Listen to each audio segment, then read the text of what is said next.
I'm in the chair. It's like a game. This is like a game, like a host. Welcome. Yeah.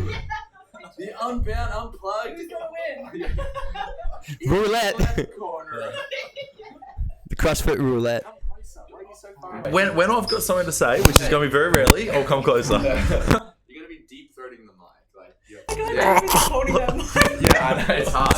Oh well, this isn't tall enough because this is like I wanted this to raise off the ground, but it's like a stand because this is like a studio. I feel like I need a buzzer, like To something to buzz shake. in. Like I need to Like everyone needs something to like press. Like, my turn to talk, and then everyone's mic's cut off. That'd be cool, actually.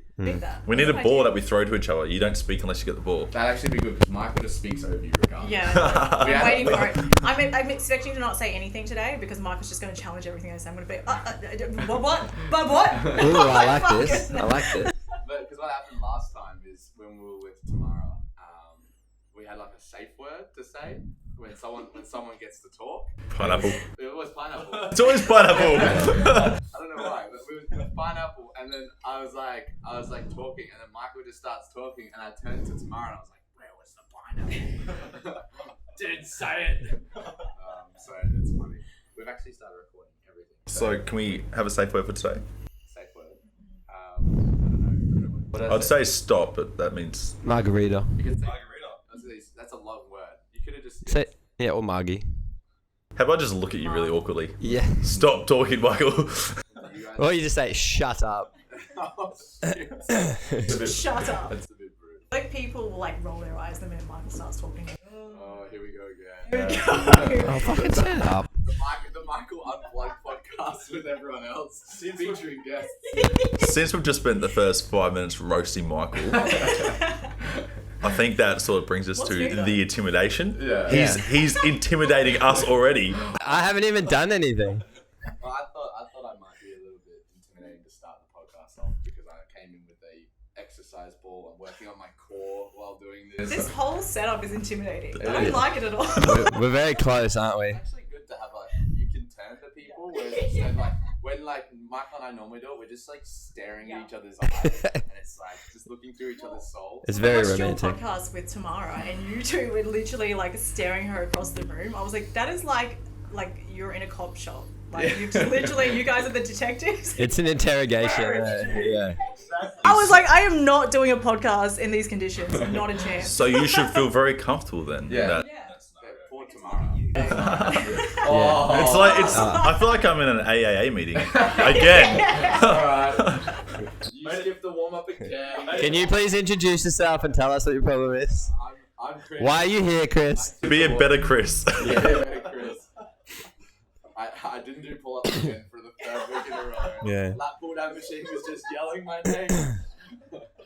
So are you intimidated that there's 3 guys here? And it's just you or Yeah, no? I feel like it's a little bit. 2.5. I mean, I didn't make the cut. I've even on the smallest Yeah. chair. You had to be over 6 you foot. look like a pregnant woman who's about to give birth.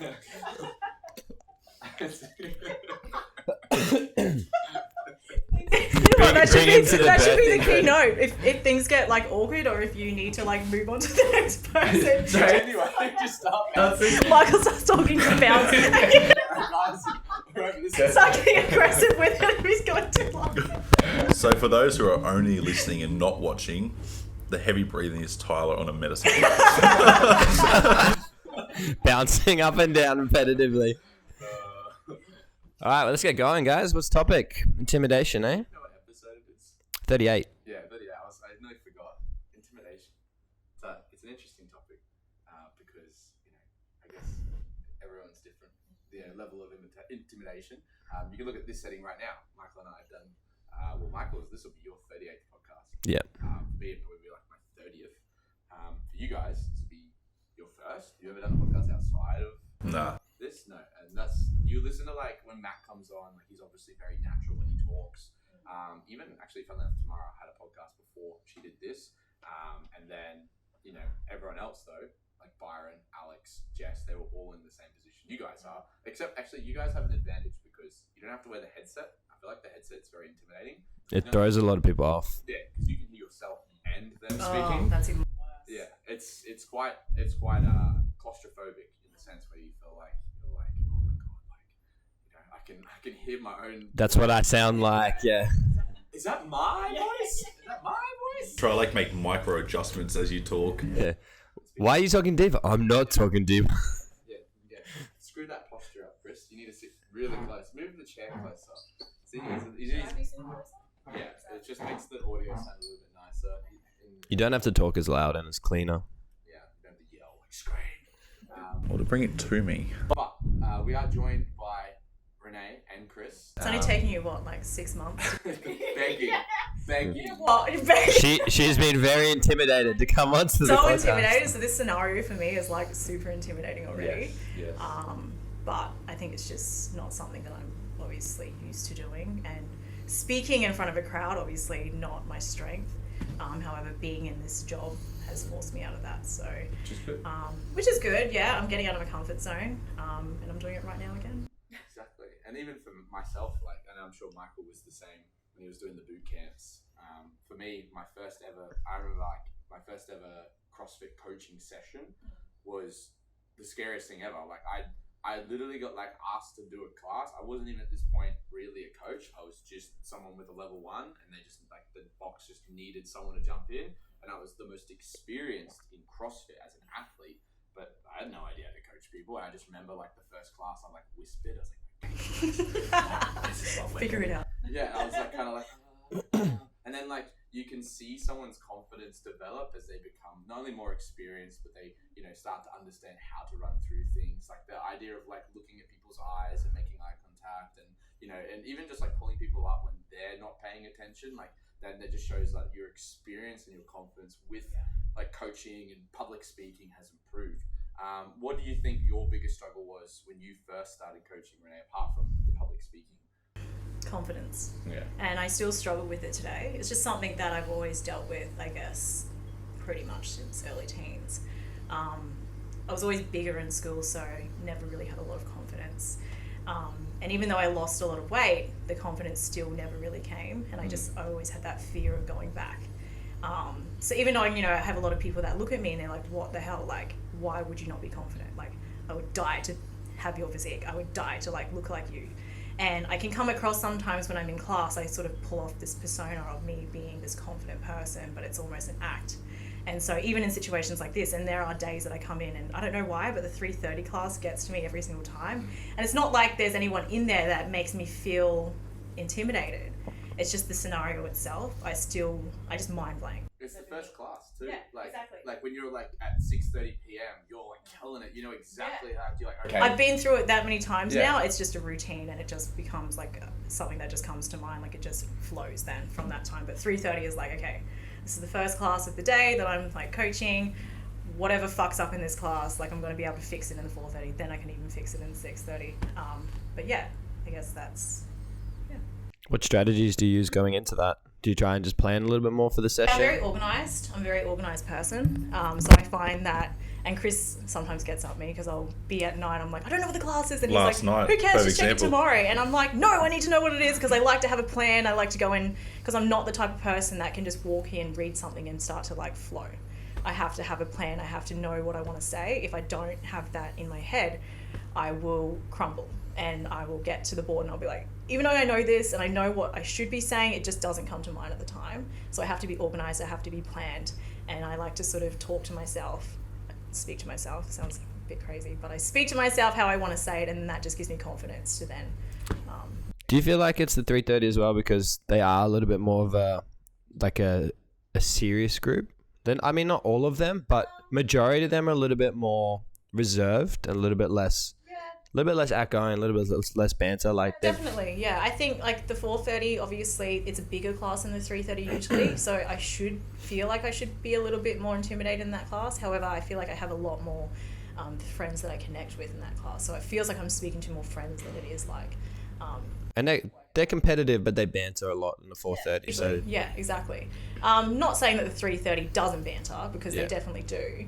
I just think being that it's the first class, sometimes I'm just not prepared for it, and so I sort of use that class as my what's going to go wrong here? Whatever goes wrong in this class, I will fix for the next class. And it's also one of those ones where it's like people get here at 3 and they start like hanging around and they start talking and warming up, and it's like that slow start. as where from 3:30 to 4:30, it's like 3:30 out, 4:30 in, go. Like you don't even really get a chance to think about it. And then about the planning though too, like being planned, being organized inherently makes you more confident. Yeah. Because it's like not only are you understand what you're about to come into, you can kind of visualize how you're going to say it. Like you said, you talk to yourself. Yeah. So you almost have already done it before you've done it. Exactly. Like it's like practicing a speech. You become more confident with the words. You actually articulate how you're going to say things, what kind of movements you're going to do, the structure you're going to lay out, the equipment you need. And then it just becomes a little bit easier. I'm the same. Like I'll look at the class like 6:30 p.m. the previous day, and I'm like, okay, what do I need to do? And then if there's like a warm-up movement I forgot, or like I don't really understand, I'll have a quick look at it. If there's something that I'm like, ooh, it's been a while since I've demoed that, I'll play around with it a little bit at home. And it's like, it's just like, it's even something that they've always taught on the CrossFit level 2, which is lesson planning. You don't necessarily have to go into the depth that they go into it, where they're like literally writing out an essay of exactly how the lesson's planned. But to an extent, it like some people thrive off that structure, and some people don't. Like I always watch Matt come in, he just looks at it, Casually rolls in, starts to flow with it, just kicks it off. But then sense, that's also experience behind him as well. Like he, in a lot of cases, knows like how to do so, like how the structure runs because he's done it for so long. But then on the other side, even for him, sometimes I've seen him being caught out where it's like, like something comes up and he doesn't really understand it because he didn't get that time to confirm it with Michael, or like be like, hey Renee, like this is warm-up movement, I don't understand, what is it? Like there's been so many times of like the day before, like, Michael, I don't know what that is, like what's that movement, like this makes no sense, or like it'll be like an acronym that doesn't even like make any sense in the warm-up, but it's just like he's done it to just abbreviate so it fits in a water fire. And we're like, what's BS? Is that bullshit? Or is that? And it's like, no, it's back supported, or it's like, broomstick. And I'm like, well, yesterday, like, what was it, shin box? Extension. I was like, why wouldn't you just say 90-90? Like, to me, it was like. Yeah, and the reason it is a 90-90 with hip extension, but if anyone wants to search the movement, you can't search that. So that's a classic example where it's like, all right, well, I'm thinking ahead. What if coaches don't know what this is, members don't know what this is, they're going to need to Google it. And then what do they have to Google? Yeah. And that's what I put in there, is I put in what they needed to Google to find the movement. But it's interesting because then, like you said, it's like, well, it's a 90-90. Yeah, so many people are switch like, with well, hip you just put extension. 90-90 hip switch, and I'm like, yeah, well, Mike likes to change things up every now and again. But yeah, if they Googled it and they watched a YouTube video, it wouldn't have been that movement. So it's like, it's just based on kind of what's been out there. And I think that's where things kind of get blurred a little bit, where it's like, you think about like words and how words can have multiple meanings. It's kind of like the same concept where it's like, there's a movement can have multiple names depending on how people are putting out content. Yeah, exactly. Like the one that got me 2 weeks ago was Michael put frog pose in the warm up, and I've known the movement for like the last 6 or 7 years as a crow pose. It's literally the same freaking movement. It is nothing. It's just that two people have decided that it looks similar, and you could argue that both would have the same pose. It's same with the emu walk, and Matt always used to call it an ostrich walk because he's like, no, ostriches walk like this, emus don't. But then it's like, it's just a word. It's just a word, yeah. It's a word, but it's like, if you don't know the reference and you're like, oh shit, like I have no idea what an emu walk is, you try to Google emu walk, good luck finding like that movement unless you Google ostrich walk, and then it comes up. So it's like, it's just that whole idea of like, if you're not planned, if you're not prepared, then your confidence goes down. Then you're intimidated of what you're about to do because you're like, oh shit, like I don't know these warm-up movements. The shin box, actually, funnily enough, that's a funny story because I saw that last week. I looked through the programming last week when I programmed grit to make sure I don't get things like mixed up. And I saw the shin box. I looked at the video that was attached with the video originally, which is a Marcus Philly video. And it's got him doing it. And I'm like, Michael had me do hip switch 90-90s like a couple of weeks ago. And he was just roasting me like, oh my God, like you're not even doing it right. And then I was like, no, I need to practice this for the class. And even then with the demos, like the demo that I did, it was so slow, but I still did it. But it's because I spent 3 days practicing it, making 100%. Sure I get the hip switch. I'm starting to get that at the moment with the Thursdays. So the skill work for me, like gymnastics has never really been like high up there for me with skills. So I feel like I'm still in that learning phase of a lot of them. And so when it comes to like, just, coach-led skills, I'm such a like organized, like I need direction and I can wing it. But when it comes to stuff that I'm not confident in, I'm super like, oh shit, like I don't want to like put people in bad positions or teach them wrong form. So I get really like, I don't want to be that person that, you know, confidently does something wrong. I always like want to hold myself to a high standard and make sure that it's correct. Otherwise, I don't want to do it. Which is good. That's really good because a lot of people won't have that same mindset and they'll just be like, oh, whatever, I'll wing it. Yeah. And then you're teaching people bad technique. And but then the thing is, they'll take that somewhere and go, oh, well, you know, she's told me that way. Yeah. And it's like, well, that's the complete wrong way. So I don't even want to have that. And it's interesting because it's like to me, that's the difference between confidence and arrogance. So confidence is basically what we're talking about, where you still have the humility to understand that you're always learning, as where arrogance is where you close off that. So you go into it and you're like, I know this, but you're not open to learning. And it's like, that's literally the definition of arrogance, because you're not paying attention to anything that could or need to be changed for that person. I remember actually Tamara told me something, and it was like, you know, she was talking about how at the time being fixated on her calories, and it's pretty much that whole point. She said to me, she's like, what would you rather me be, hyper fixated or very, very casual? And I was like, you know, obviously both are negative, but what would you prefer? Would you prefer someone to be too much into the detail or not enough? And it's normally too much is easier to reduce to just right than not enough, trying to bring them up to what a normal standard is. Her standards are just far higher than what is expected. And it's like, it's easier to bring someone's standards down slightly than it is to lift them up. So I like that idea of having that high standards. And that just shows like, you know, because we're all the same in that sense. We don't want to be just like, not only making ourselves look like a fool, but like, you know, wasting these people's time. So in that sense, like, and like, there's some things that obviously I struggle with. Funnily enough, like one of the things that I've spent most of this year working on is clean and snatch. Like they're the two things as a coaching perspective that I've been really focusing on working on, because Olympic lifting doesn't come naturally to me, unlike something like powerlifting that I'm very well versed in. Like I watch people squat, deadlift, bench, front squat, press. I'm like, I know exactly what I'm looking for. Like that's something that I could just wing and I'll be fine. I have so much background knowledge. I've done so much extra study on that stuff. But then it comes to Olympic lifting and it's a lot faster. It's, for me, my mobility isn't great. So even demoing movements is hard. Like overhead movements is just so hard. So it's like, now I'm like, okay, like I was like, I'm intimidated. What's the best way to start? Like, it's like Michael said last week, if you're lost, get educated. That's the first thing. So like spending like 20 or 30 minutes every day watching, you know, videos about Olympic lifting and like reading articles about it. And then like, okay, like that's a cue that I can use in this sense. That's a cue. And it's all available. Like all this stuff is just out there. You don't need to be going to like some incredible seminar. Like, they help going to the experts, but like there's so much available online now though. You know? And it's funny that we're speaking about this, because coming into today's class, I actually was listening to a YouTube video on gymnastic skills. And I was like, you know, I know my ability and I know what's right, but just having someone else's point of view and extra cues always helps. So for me, like on the journey here, I was like, well, I'm just going to like touch on that a bit so that when I go in, I'm somewhat prepared. Even knowing it's a session that's coach led, I'm going to be prepared in myself to know what I want to do and what I want to say. So yeah, and education it doesn't have to be, I need to sign up for a course and get a piece of paper. Like it's a constant process. Like you sending me the videos the other week where you're like, oh, critique, that's still learning. Like you are literally asking for criticism on your movement, but it means you now have to watch it. You have to go through the process of reflection, and then maybe you get something out of it and you're like, oh, okay, well, I noticed this in a client as well. Exactly. And with the skill stuff, I have the advantage, luckily, this year that I spent almost 3/4 of the year working on my handstands.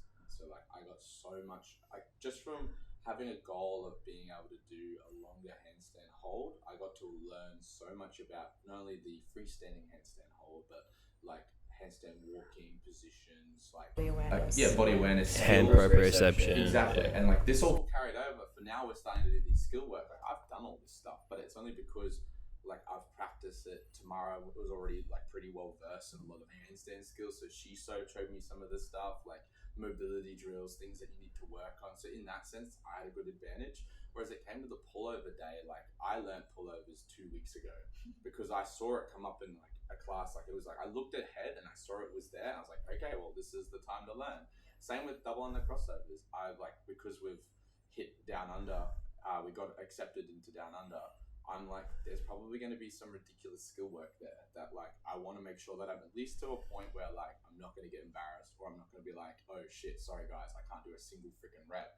Like then that's intimidating. But it's intimidating unless you're prepared. Yeah. And like you said, even like coming into today, like you wrote some notes, you researched the topic, and that's fine. There's nothing wrong with that. Being prepared is better than being like caught with your ass hanging out and being like, ah shit. Speaking with your ass hanging out, Chris, as from a member's perspective, when you're listening to the coach's briefing, if you actually do listen to any part All the time. what would you say? Like sometimes, like because obviously you can see when you're watching, you can see when someone's struggling, when you can see when someone's flowing nicely. What are some of the things that you notice from coaches when they are giving a good briefing?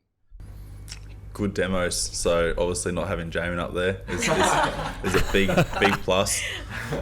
Good demos and multiple different cues. So one thing I've picked up lately, and my CrossFit background is nowhere near as big as everyone else here, but with my work I have to go different places, and sometimes I jump at a different gym here and there. And even though probably hands down this place has the best coaches I've ever experienced, when I go elsewhere I'll do a simple movement and get one new cue that I've never heard before, something that you, Renee, Michael has never said. Not that you guys don't know it, everyone just coaches differently. And when I get that different cue, sometimes a movement can just make sense. And I think that being said makes sense when Renee said that, and she had a little laugh, felt bad about it, that you're watching some YouTube videos about gymnastics. That's a good thing because you're re-educating yourself, and the more you know, the more confidence you got, the less intimidated you are. And it doesn't really matter who you are, you're always going to keep learning.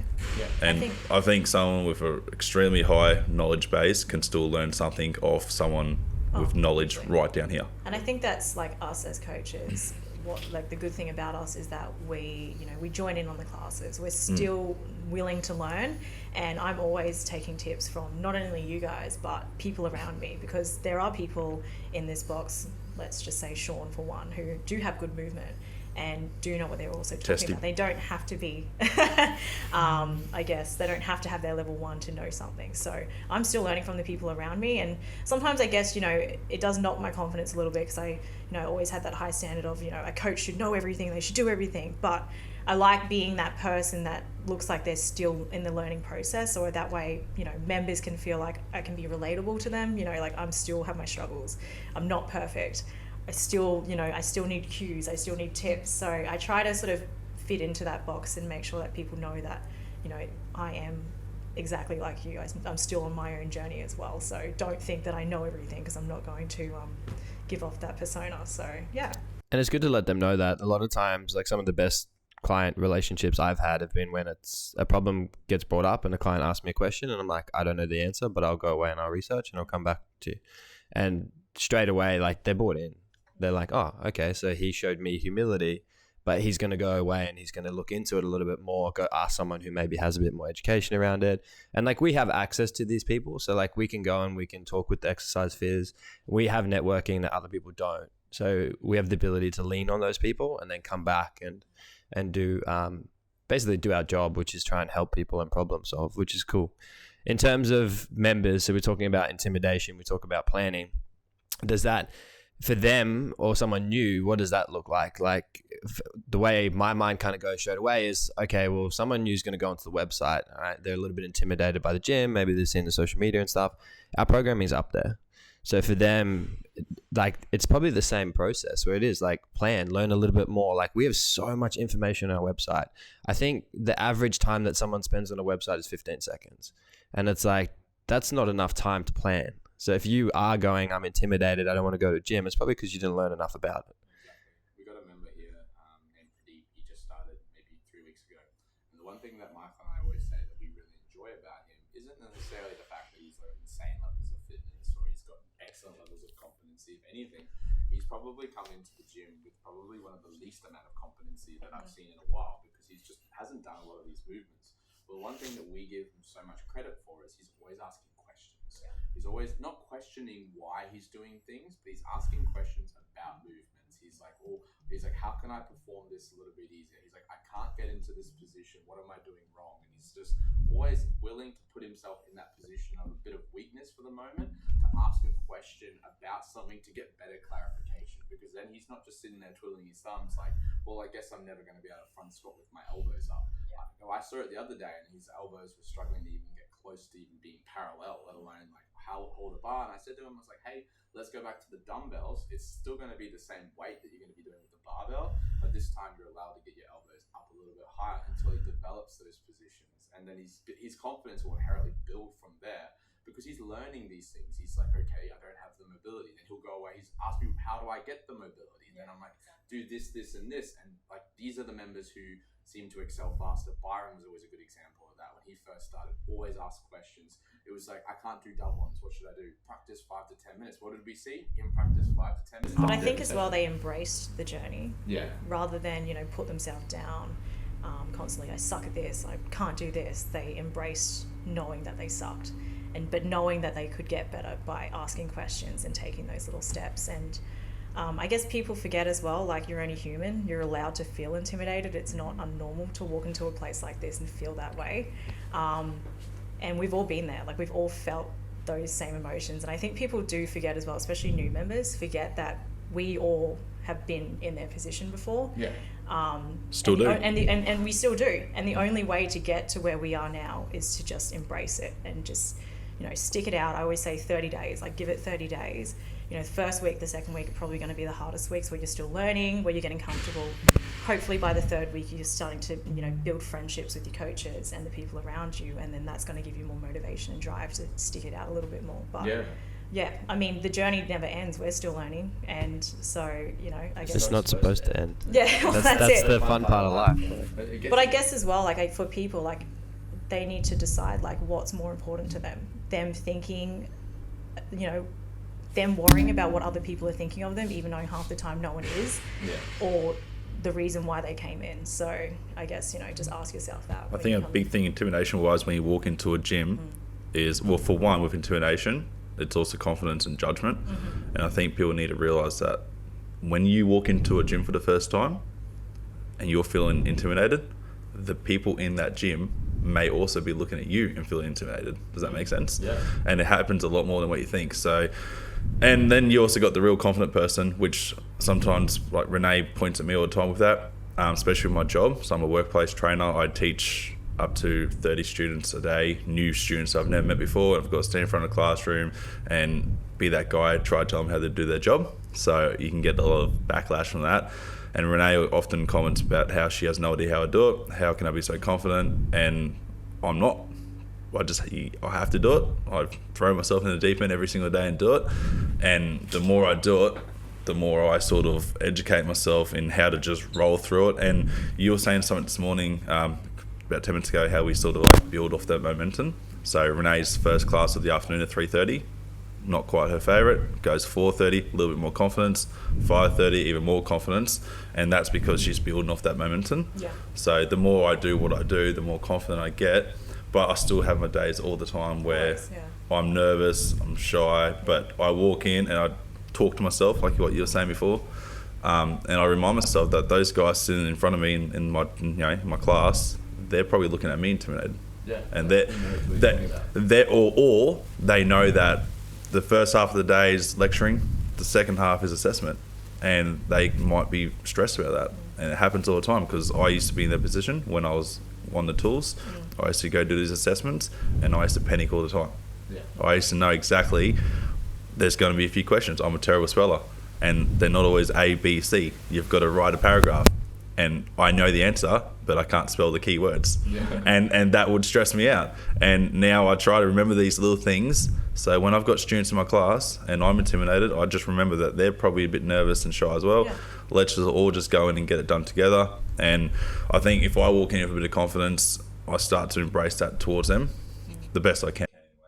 Yeah, and it actually extends over to, for us as well, even like yourself as a teacher, to competency in what we're trying to do as well. So not only do you have to demo stuff, but you've also got to be able to perform the workout, essentially RX. Well, that's the expectation. A lot of people apply to coaches.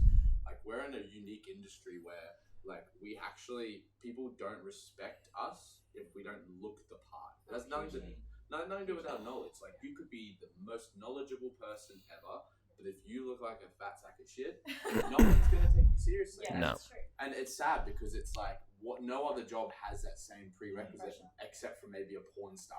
So like it's not really an industry where like you can just come in and be like, okay, like You can't just wing it. Yeah. You have to perform. You have to at least look the part, which means you've obviously got to have some form of discipline yourself. You've got to show up. You've got to be doing these things, and then it extends even further for CrossFit coaches to being competent at the workout. So you know, if you'll perform the workout, and if you're getting very average times, people are going to look at you and be like, maybe.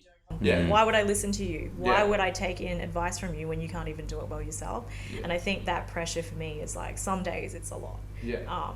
I'm glad for the push though, but yeah, it definitely knocks me a bit. But Michael sort of taught me probably like last year sometime when I first came in as a coach, and I was, you know, I wanted to do this job and I wanted to do it well, but I knew that I had my struggles. And so Michael was like, yeah, but people can see your journey and they can see your struggles and they can see that you're trying to better it and they can relate to that. So since sort of that comment, it's sort of helped me to like push through. It's way more buy-in. They don't. Yeah, it's funny when you have someone who just pops up. Like you look at the influencers, all right? Like a lot of them, you go into the, like, I don't know if you guys do this, but I do it. So like I'll go into their page and I'll scroll all the way to the bottom, all right? And there's nothing there. Like they literally cut half their life out and they just skip straight to the end. And that's all they show people because they're like, I just want to show people this version of me. The end result, the highlight reel. And I'm like, that's so toxic. Like people want to see where you came from and see that it took you 12 years to get here. And it's like, you're almost just removing, it's like, all right, here's a book, but I'm going to take out the first 6 chapters. And it's like, literally you're just reading the end and it's. But then that's also us not showing that CrossFit, there are chapters, you know what I mean? Like, Exactly, I just show yeah. that I went from basically nothing to now I'm like stringing out 20 muscle ups in a row. Like they didn't see those chapters. And I try to promote to new people, like it's stages. You know, you're going to hit stages and you're going to have good days, bad days. You're not just going to walk in and start doing 20 muscle ups if you've got no experience at all. So I try to be relatable in that way in the class. And, you know, on my bad days where I feel like I'm doing crap or I have a bad time going or I can't get a single muscle off or I'm chicken winging, I'm like, just be relatable. You're being relatable. Get through it. Yeah. Like It's show your important. struggles. Show your struggles because even in that workout that we did together, that Thursday workout, where you guys didn't even make it back in for the first one. Tell me more about this workout. And you know what? I've been telling everyone because there are days where I'm like, these dudes are like they are not human. Like, what is going on? Like, their scores are amazing. They don't seem to struggle. Like, and then when it came to that Thursday and you guys like just passed out on the run, I was like, yes. It was like a sign of relief. I was just like, they actually struggle, and like that's amazing to me because even like me as a coach, I need to see that sometimes, that people around you that are doing better. I wish I had a Do have those GoPro struggles. when I was at the car I wash. wish I couldn't videoed get that. I wish, but you know what? I still bring it up to this day. I brought it up this morning to people. I'm like, don't worry, Michael and Tyler didn't make it in for it. But it does make sense because of what you said, Michael. If you go to someone's page, like an influencer or something, and you do keep scrolling and you never see a lower version of those first few posts, then my instant thought is it's either fake or they're born with that talent and that's just who they are. Yeah. Whereas if you see someone else's page and you can scroll to the bottom and you see a 140 kilo deadlift that looks like absolute dog shit, and then you keep scrolling up to the top and you see him doing a 200 kilo deadlift that looks really good, you now have a bit more appreciation for that person and a bit more relation to that person. And I think like touching on that, that's when new people come in to the box. They want to see that. They want to see that, but obviously I guess the athletes or the more elite people that are looked at that way, they know the struggles that this person's going to go through, so they end up being, you know, the nicest people in the box. They end up being the most supportive people in that box because they're like, I know your struggles, dude, but just hang in there, you're going to get there. Yeah. And those end up being the people that you'll start to fall on and the people that you'll start to like trust in. Yeah, it's very interesting because you think about the whole concept of intimidation and that process and what we just spoke about. And when people come in, they almost do that mentally by mistake. So they'll come in and they'll like look at Tyler and then they just remove all that context and they just go, oh, he's just here. He's just always been here. And they don't think about it enough. They don't go, oh, hang on, he's probably started somewhere else or comes from an AFL background or he was 65 kilos and now he's gone and built himself up to this. Like, the internal dialogue is almost wrong. Like, always been like this. He's yeah. just came out of his mum's womb with a 240 kilo deadlift and then just started being awesome. Wow, bragging about numbers. yeah, to add that in. I know what you mean, and it's good that people should either ask or you guys should bring it up somehow. Tell them. I think we should call it out too. Like, I don't know if you guys have all been, I mean, I've been shared it a lot, but that one podcast reel where it was talking about the fact that you're going to get 300 touches with these people a year. Yeah. And like, you're the third most viewed face that in that person's life. Like, it's like partner relationship as well as kids, their boss, and then their CrossFit coach, which is insane because if you think about it, 5 days a week, 1 hour a day, potentially more, like 300 days a year, and that includes them having 2 rest days, which some people go 6 days a week. You're the biggest, and that's what I've been dragged in. I've really ingrained in myself in the last couple of weeks, like the amount of impact that you have on these people, whether you need to have a hard conversation or not with them, like you're the person that they choose to come see. Like, they generally don't choose to go see their boss. They choose their family, but they live with their family. So like, they've gone away to see you. Like, you're essentially the most important person by choice in their life. So it's like, you know, and this is back to last week where Matt was pretty much just saying, like, you know, be personable. Like, if they're paying you for your time, like show up. Like, it doesn't matter what happened in your life. Like on Monday night, I could barely sleep. Like, I couldn't sleep. It was one of those nights. Just had a shit sleep. And it was Tuesday morning, and I was tired as shit. I was like 1 or 2 hours sleep. But like, in my head, I'm like, you know, I could just, you know, call in sick, or could just like, oh, I don't feel like it today. But then I'm like, we have such a small team.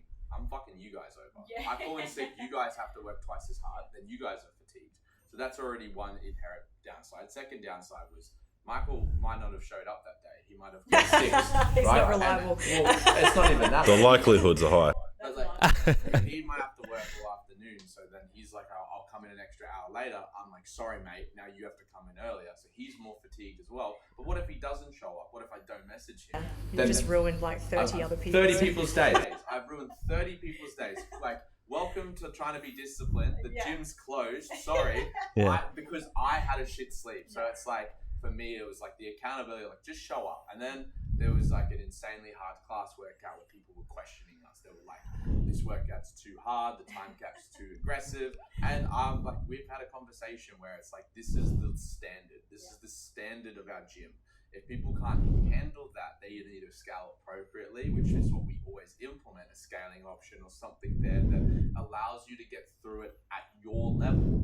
Or the other side is that maybe you need to go to an environment that allows it, that lowers the bar, which is the thing. It's always, if we increase the time cap, we're lowering the bar. If we reduce the complexity of the movements, we're lowering the bar. So it's like, now your ability to progress, your ceiling is not as high. We ask for more because it allows you to push further. And I had some people come to me and like, hey, I'm still going to do this RX. I might not finish. Is that okay? And I was like, absolutely. Like, you're willing to be humbled by today's class workout. And in that sense, like, even though I could use every excuse in the book, I'm tired, whatever, I nearly struggled to finish that. I think I had 50 seconds to go.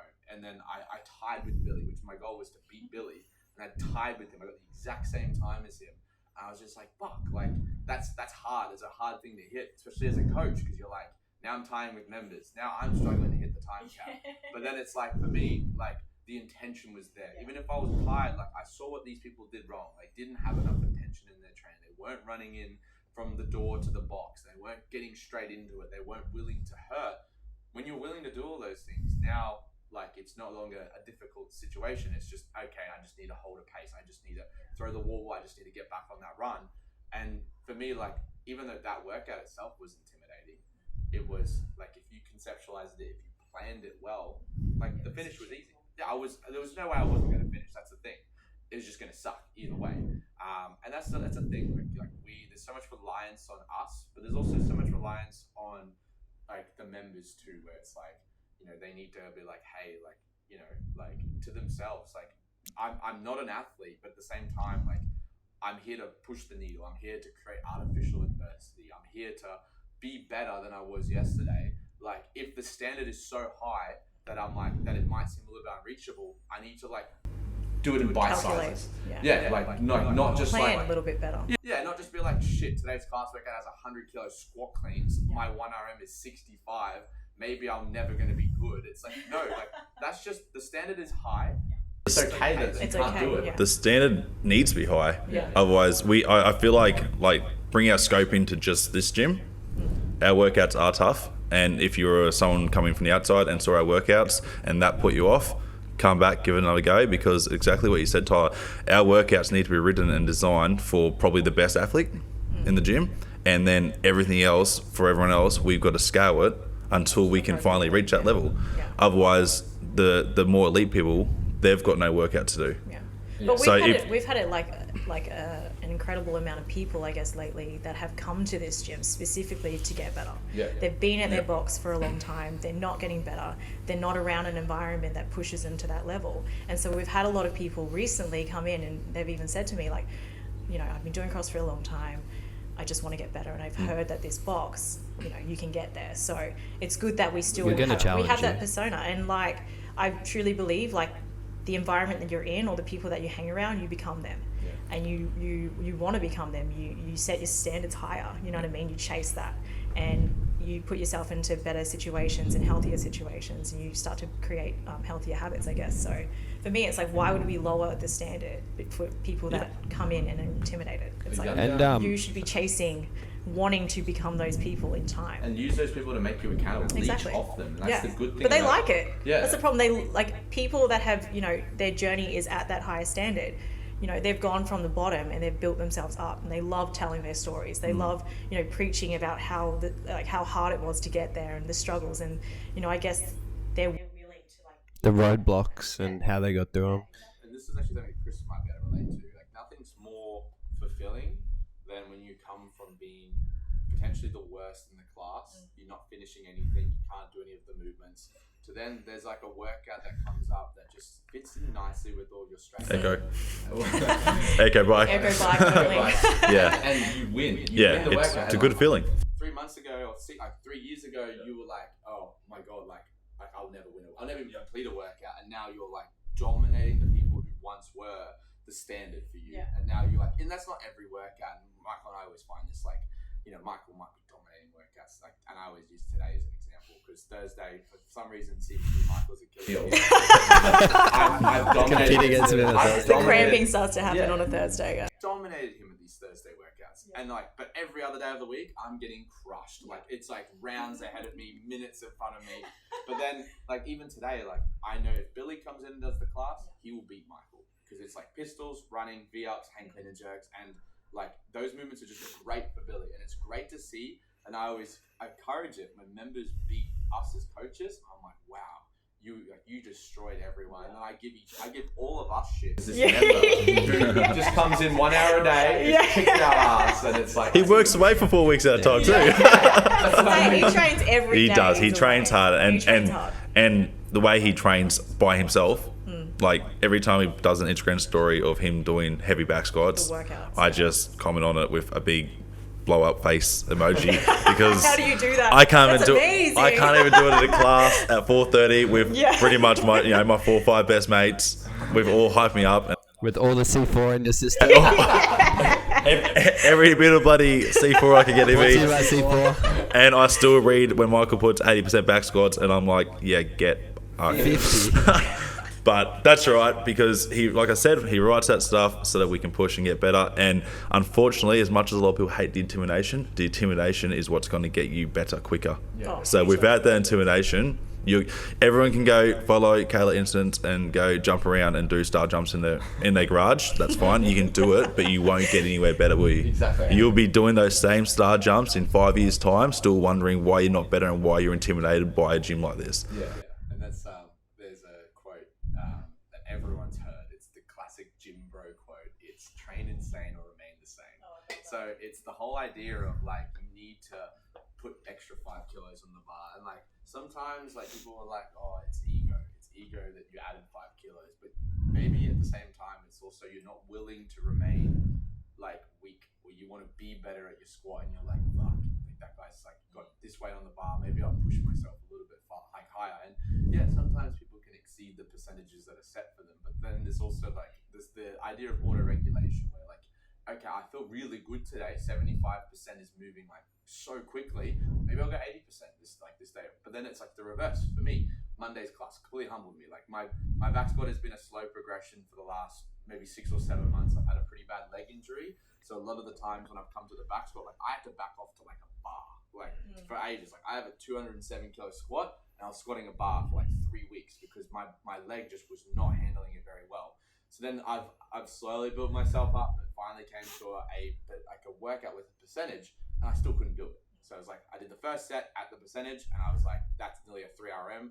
I'm gonna have to back off, and I backed off 5 kilos, and I was fine with that because I know like 6 months ago I was back to an empty bar, like I was struggling to squat without pain. Now I'm squatting like almost the weights that I need to, pain free, which is insane, but like.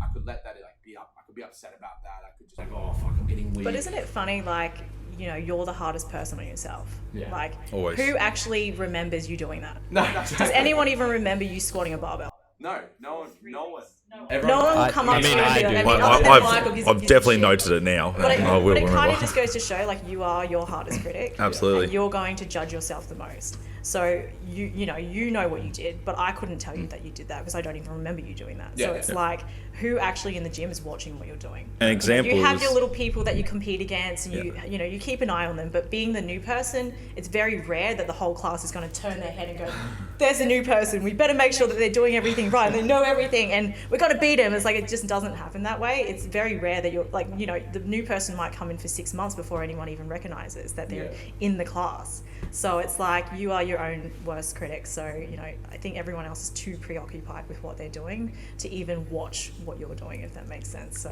And I know some CrossFit gyms as well. They're like announce that someone's new. Like that's You know. Oh, I hate that. Imagine like Michael shows up. You single them out, yeah. Just be like, hey everyone, just make sure like you say hello to Michael. Michael's joining us. This is his first CrossFit session. He's got really bad technique and his overhead mobility sucks. So when you're watching him do an overhead squat today, just laugh. We're all going to take a minute's silence to make sure that we watch their first round. Like it just doesn't. Everyone can happen cringe that at way. the same time. It doesn't happen. It doesn't happen like that. And we don't do that. Obviously, we don't single out new people. We'll go up to them and make them feel welcomed. Hopefully, we'll go up to another member that's been here for a while, a member that's open and. Usually a Chris, I'll find him. second best member of the year last year, runner up. Eat your heart out, Mel. Member of the year. Coming for you. But we'll go up to Chris and we'll be like, hey, this is the new person. Like, do you mind back squatting with them today? Bam, they've made a connection with a member, they've made a connection with the coach, but they're not getting singled out in the class. So the only person that's recognized them is one, the coach, and two, now Chris, because we've introduced. Yeah, you have to be careful with it. There's a large percentage of people that don't like all the limelight. So if you do, we understand the concept because it comes from school. That's how it was. It was like, oh, this is the new kid in the class. But that makes me nervous now. Yeah, we went to Bali, Wanderlust, and they did that to us. there. Like, raise your hand if this is your first time. And I was like, even though I'm confident in CrossFit, I didn't want to be singled out. Tell us where you're from, what's your name, and it's like, oh, that to me is an uncomfortable situation. So anyway, sorry for cutting you off, Michael. No, it's pros and cons. It's just become normalized, and I think that conversation of should it be normalized or is it circumstantial is important because we talk about the concept of continual learning. So if we go, this is just how it has to be, then how do you deal with people who can't handle that? Like we've had it in classes where people just leave. Like it's literally too much. Like the anxiety just goes through the roof. Now all the eyes are on them. There's 30 other people that now know their name, know their face, and they're just not ready for that. For me, it's the opposite. Like I've dropped in at many CrossFit boxes. It'll be in a month's time. It'll be my 10-year CrossFit anniversary. It's like since I started CrossFit. So for me, going into another gym, being like, hey, this is Tyler. For me, it's fine because I'm like, I know the format, I know the movements, I'm confident in my ability. It doesn't matter what gym I go to. CrossFit's CrossFit. It's all the same. It literally is to me. I'm definitely confident. Walk in a box. It's more if they go, tell us your name, tell us your interests. That is that's just not needed for me. I don't mind walking into a box now confidently. I know what I'm doing. However, I don't want to be introducing myself. Exactly. So I guess that's the difference. But it's a rare case. I've known for a very long time that I love public speaking and I love being in front of people and I've been doing media and YouTube and all this stuff for years. But like Michael said, I actually have records of my very first video. It is terrible compared to my current video, purely for the fact of like the ability to talk in front of people, the ability to talk in front of camera. I had to be organized. I read off a script, and even then it sounded fake. And like I was like, but you watch it, and it's like you watch the newest video that I've created, even what we're doing right now, and you can easily see like, wow, he's done repetitions. He's put in the work. You can see he's gotten better, and that's just all part of it. Same with CrossFit. Like your first session, you're not going to be a superstar. I was lucky. My first session, I was a superstar. It was a running workout, and I just came from AFL. The second workout I did was power cleans and box jumps, and I had to share the bar with the mums. I did 2 rounds. It was like an 8-minute AMRAP. I did 2 rounds and I gave up. And I just remember like it was the worst experience ever. But that was the session that I remember more than the running workout. Yeah. I remember your first coaching here that you did. I don't know. I knew who you were. I knew Tyler. I knew where he came from. I've been seeing you around here a little bit. Kept wondering what the hell you're doing. Just hanging around. He was employed. He was doing things. He was here and there, but you weren't coaching yet or anything. And then all of a sudden, in the afternoon, you were there, and I was like, "Holy shit, this guy's really good." You were so confident. You were moving around. You were sort of dancing and like giving the brief. It was like really energetic. I thought, shit, okay, he definitely knows what he's doing. And that's where your confidence gave me confidence, and it all just went around in a big circle. And yeah, I was just throwing that in there as a little bit of a. I thought I was pretty impressed by it, because up until that point, I had never been in one of your classes and never seen you coach, so it was very unexpected for me to see that. And that's crazy because a lot of people won't know that, like, because I joined the military for 2.5 years in between coaching for 4 years at CrossFit 505. So I did 4 years of coaching, then did the military, which inherently military gives you more confidence because it's like screaming and yelling and being around like a bunch of dudes and getting screamed at and being on like, being always on show and things like that. So like it wasn't much of a different transition. Yeah, I was still nervous in that class because like, it's been nearly 3 years since I've actually done this in person. But once I started, it was just, back to old habits. And then like, even like since that class, like I've become more confident because it's like, for me, the most like demoralizing thing as a coach is not knowing someone's name. And being like old mate or old love, and like it's cool because I do the morning class 4 days a week, so I know pretty much everyone's name off the bat unless they're brand new. The afternoon class can get a little bit tricky sometimes, like because I'm not always there. Like I sometimes stick around, I meet people, but then I show up one day and there's 3 new people, and I'm like, last week these people weren't here. I'm like, oh my god, who are these people? Like, so then it can get a little bit intimidating because then I have to go up and be like, hey, my name's Ty, what's your name? And then when someone tells you their name and you forget it, then it's even worse because you're like, so sorry, I forgot what your name is. And I'm always like, I'm just so bad with names. It's not true. I'm great with names. I just forgot your name. Right? But that's a good thing for them because I'm always reminding them, if I remembered your name, it means you fucked up pretty bad. Because I remember the mistakes and I remember the things you did well. So if we don't remember your name, you're blending in pretty well. Yeah, you've been the good grey man. So, but that's just a testament to like that previous experience I had. But if I didn't have that, like, holy shit, that class would have been like, Michael, over to you. Like, take over, please. Yeah. I remember Renee's first class, and it was like, I think we're all like that. It's just, it's like your communication volume is just not there. Like, you turn your mic up all the way to 10, and it just comes out as a 1. Yeah. And it's pretty, I feel like we should all record it. I'd love to get out there and do it. I mean, no idea what I'm talking about. That's Chris and his but I could so. That's your scene. Yeah. Do this. And we get ragged on for sometimes going too long. Too confident. I feel like you're definitely too confident. You believe in the things that you say, even if they're wrong. Only because I have to. You know what? You'll make people believe it too.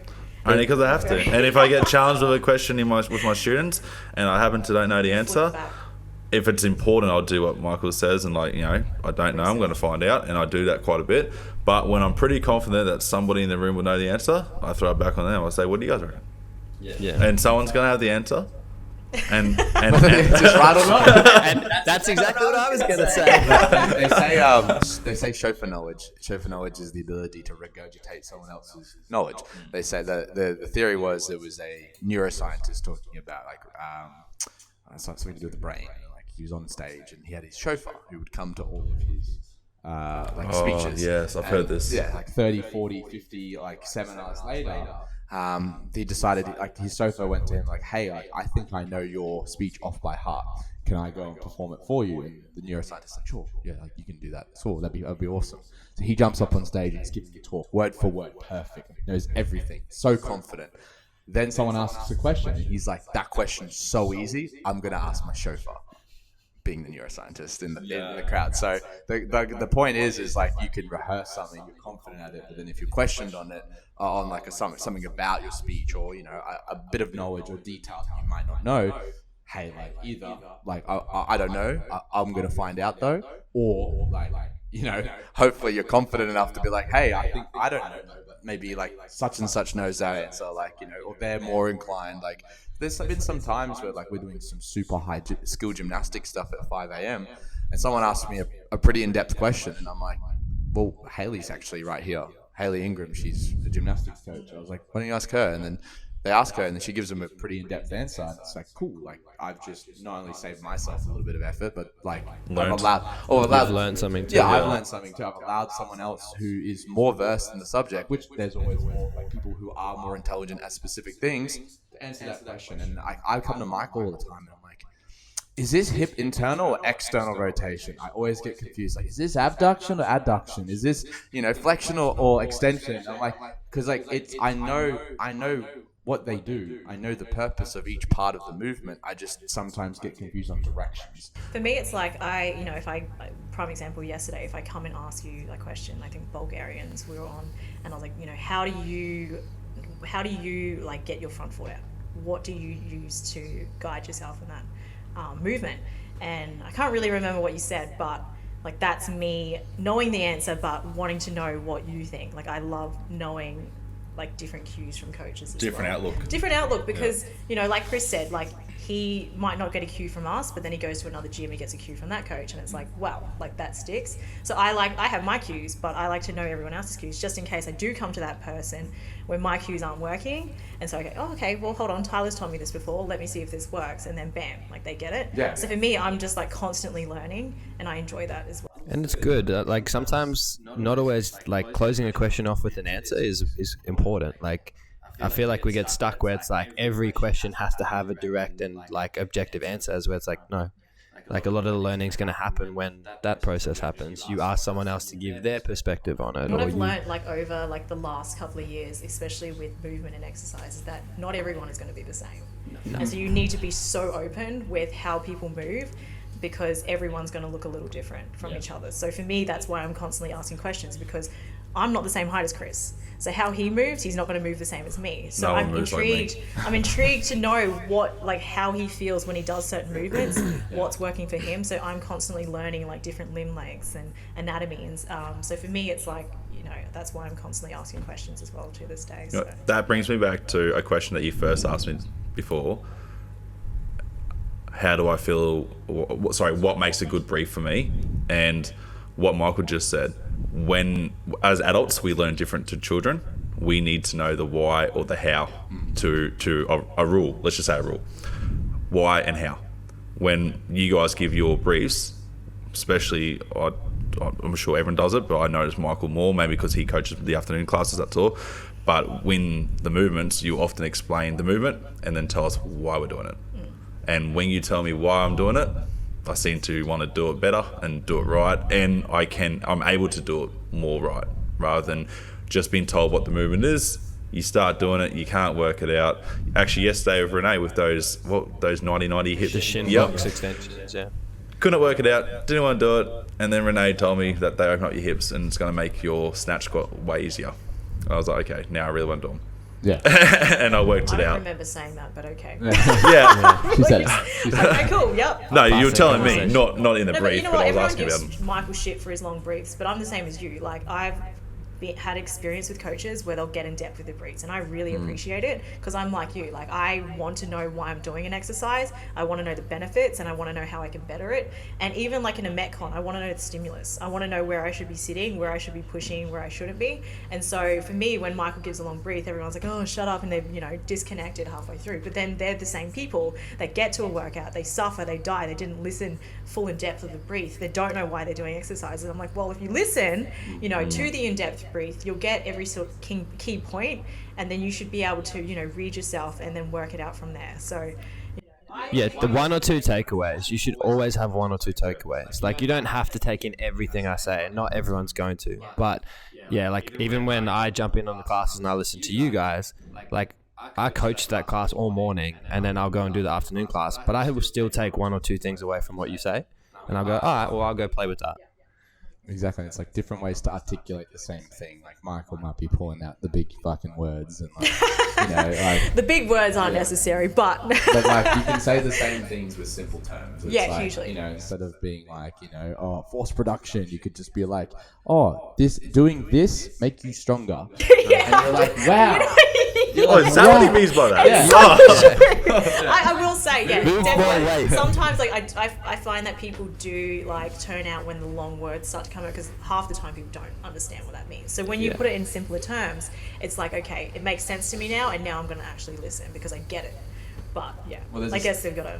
There's a study done on that, and it's like people who have... the average person has a grade 5 level of reading. So if you say a word that's too big for them, they instantly switch off because they're like, I don't understand this. They're intimidated by what you're saying because they have no understanding. So then they switch off. So that's why actually it's a lot to do with my reels. When I create my reels, I make sure it advertises to someone with a grade 5 level of reading.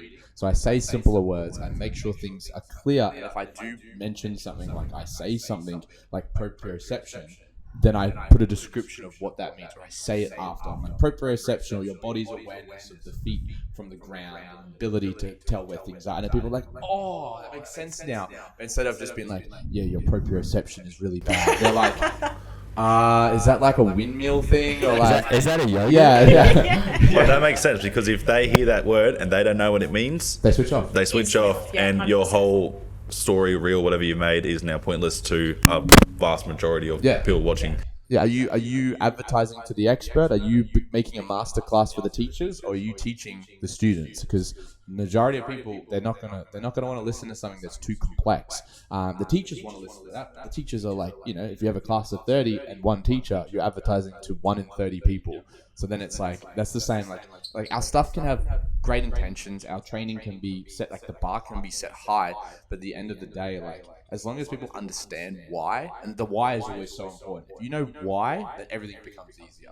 So it's like there's more buy-in. Yeah, it's like what today? Like why 3 sets? Why not just do the 15 chest to bar pull-ups and just grind through it? Well, if you do 3 sets, even if it's 3 sets of 3 and you do 9 reps, you're able to keep your heart rate nice and high. When you get back to the barbell for the thrusters, you're not going to be like coming back after 4 minutes of chest to bars. You'll be coming back after 1:30, which is the same amount of time that it would take someone who can do 15 chest to bars in 3 sets to do the same amount of work. So you're still working at the same capacity as someone who's technically fitter than you, but you're both getting the same work. And that's the whole idea of scaling. Like, the purpose of scaling isn't because we think you're shit and you deserve to be like everyone.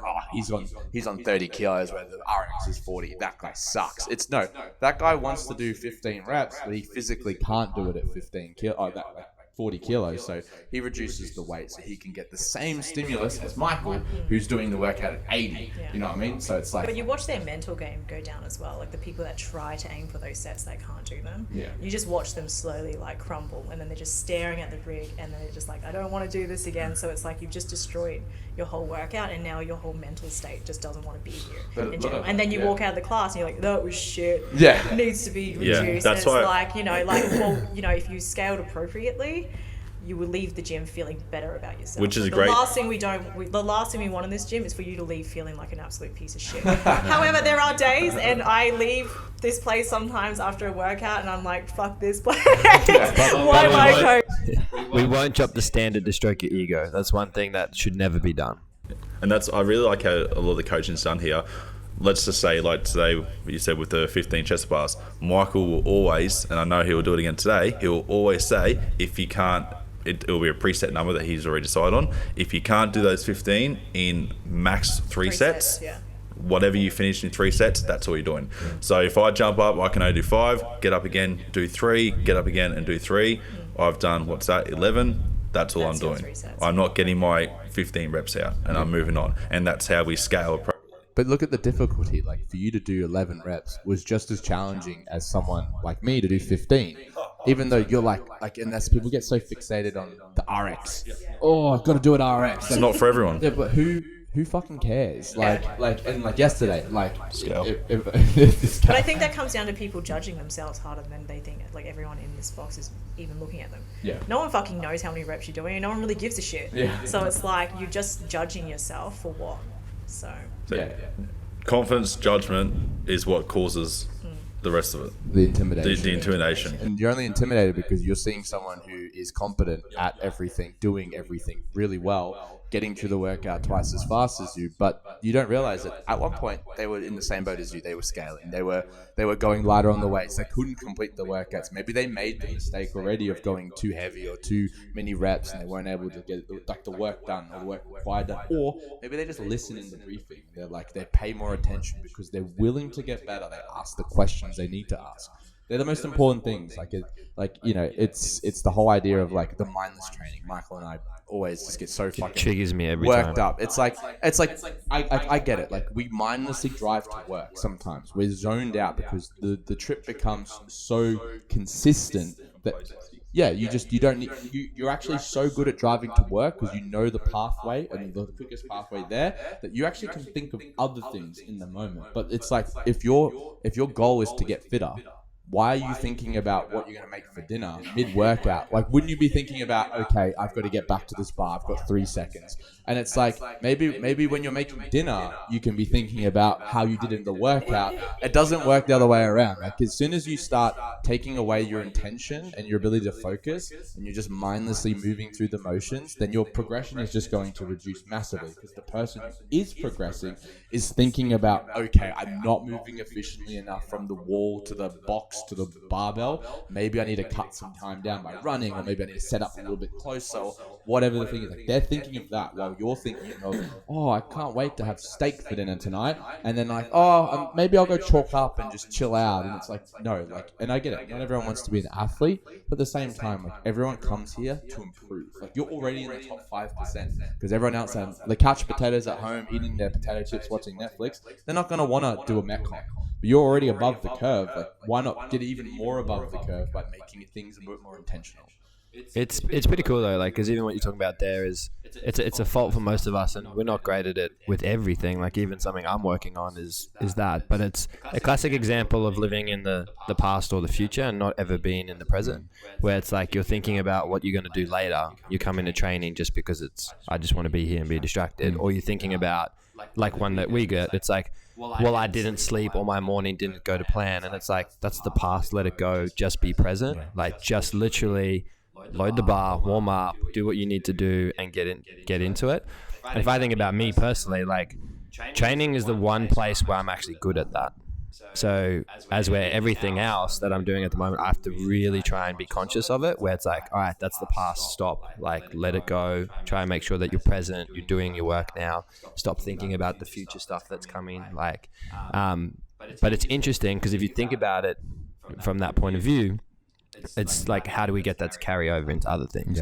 I don't know about you guys, but I often think about the concept of intimidation. I'm like, do we just, the rules that we apply to it, where we're like, it's a negative, maybe we just have it wrong, because a lot of it is, okay, we associate intimidation as something that's just on us. So it's like how Chris said earlier, he's like, oh, like, you walk into a scenario and you're like, I'm intimidated, but the rest of the group's probably intimidated as well.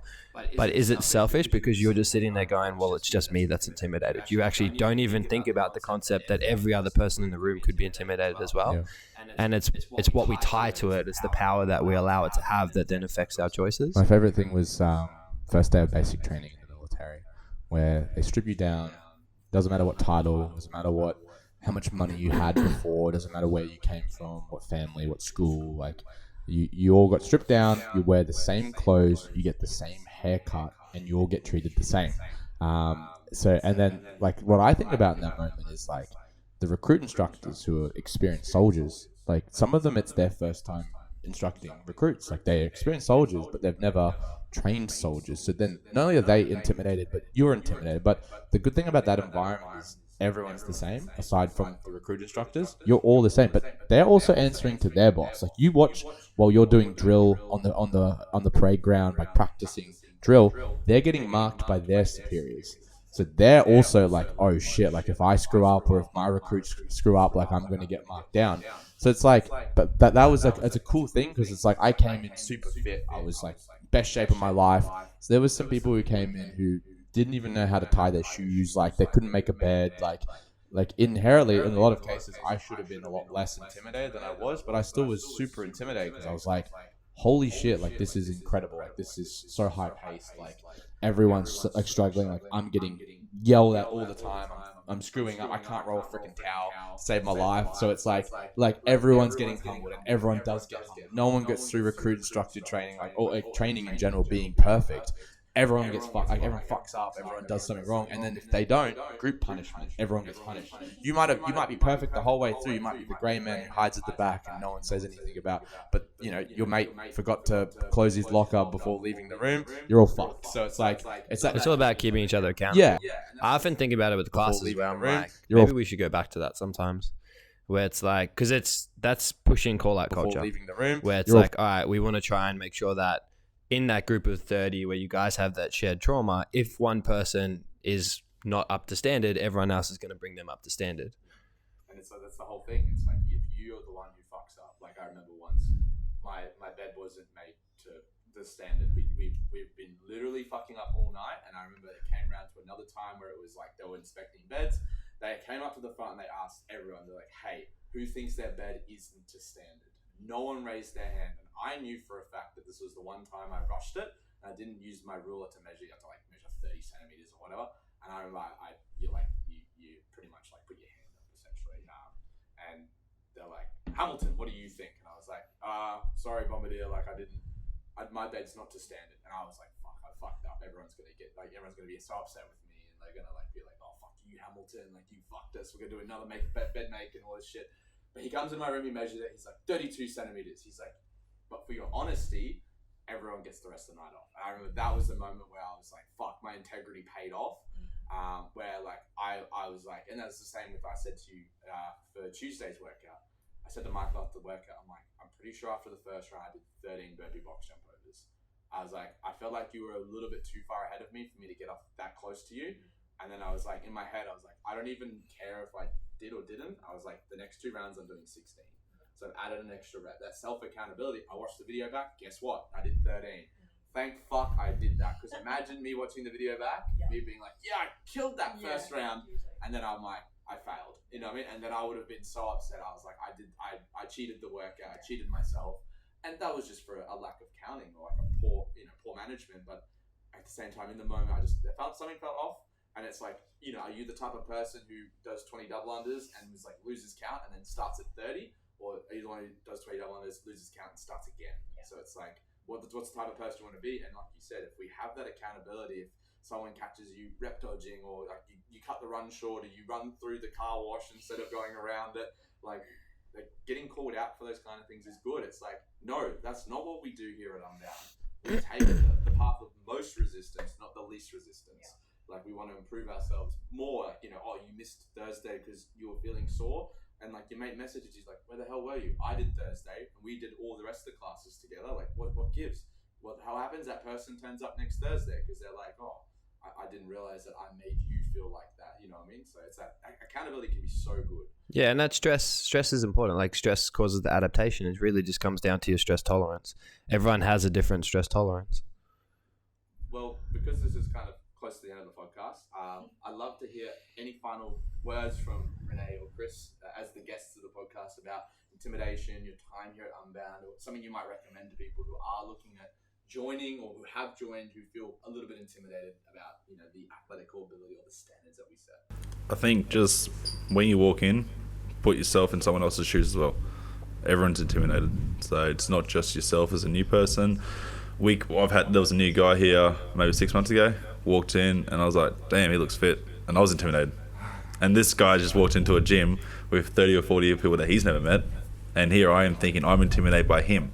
So it just shows that it can work both ways, and if you try to think about that concept, hopefully it will sort of calm your nerves a bit more And then also, the intimidation's never going to go away if you don't throw yourself into it. Yeah. So you can look at the website or Instagram page all you want for the next 3-4 years, and if you never make the step to actually come in and give it a crack, you're always going to feel intimidated.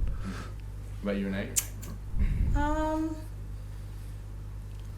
I guess, yeah, just sort of what like Chris said, like, I guess the common goal for everyone in here is growth.